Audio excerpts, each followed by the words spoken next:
Hello, everyone. Welcome back. Today, we learn more about the London by looking at a game my student and I played about a week ago. My student's name is Parsh. As you can tell, he is quite good. His chess.com rating is over 1800. In real life, he is about 1500. He should be higher, and he will be higher as long as he keeps playing and getting good.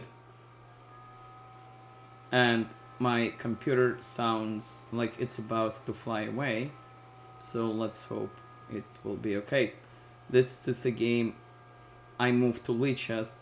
Let me close this one. Maybe it will be less likely to fly away. Apparently it is. Okay, good. So I moved this game into Lichess. We went white, and let's take a look. So d4, knight f6, bishop f4, e6, knight f3, normal London moves, d5, the usual setup, e3, c5, black challenges the center, c3, we complete our London setup, opponent plays knight c6, makes sense. This, again, you can tell, happened almost 1500 times. Knight d2, continue the London setup. Opponent takes. If you want to continue with the London, you need to take with this pawn. You can take with the other pawn, but this will turn into an exchange Slav. So if you want to keep it the London, you take this way. Opponent play bishop d6, challenging our bishop, and here we did not play the best move. The best move is... Oh, the computer will fly away again. I'm a little scared. Let's close Microsoft Edge altogether.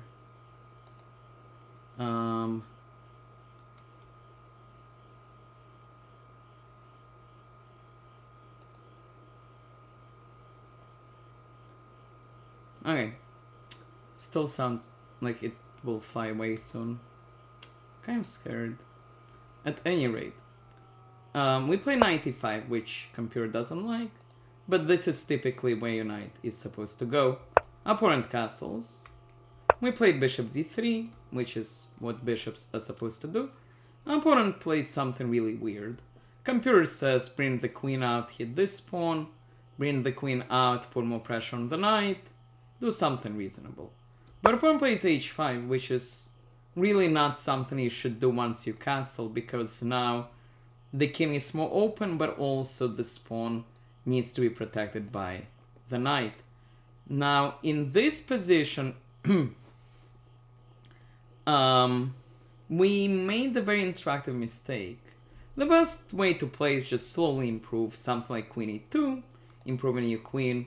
But we took the point of taking is to go after this pawn or to open the king, but this actually does not quite work for very instructive reason. Opponent took back and bishop g5. The point of bishop g5 is to take and then take the pawn. If black plays g6, the argument is that black dark squares are really weak, and black did play g6, and which makes us much better, but instructively, black should just ignore this. Improve the rook. Let's say something like rook e8.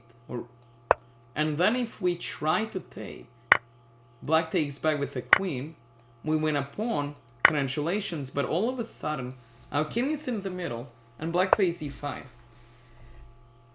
If we take, we get in a bit of trouble, because black just takes back with the rook, and that's the end of the game. So we cannot take, we can check, and we can still don't really want to take because our king ends up being stuck in the middle. But let's pretend we castle. All of a sudden black plays e4, black has more active pieces, and white doesn't quite have a plan, and this is just one move chess because black plays here. So it's a very instructive point. You need to worry about more than just material. But our opponent worried about just material and played g6. But now his dark square's a little bit weak, and he will pay the price. We simply improved our knight. Opponent went for counterplay with pawn c5. We castled in order to bring the rook in. Opponent played rook b8, hitting our pawn.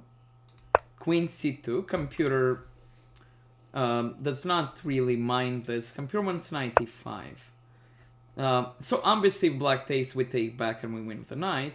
So the important question to ask, why not take this pawn? Well, in this case, we simply double attack the knight. If black double defends, that would be really bad because now we simply have this fork. Black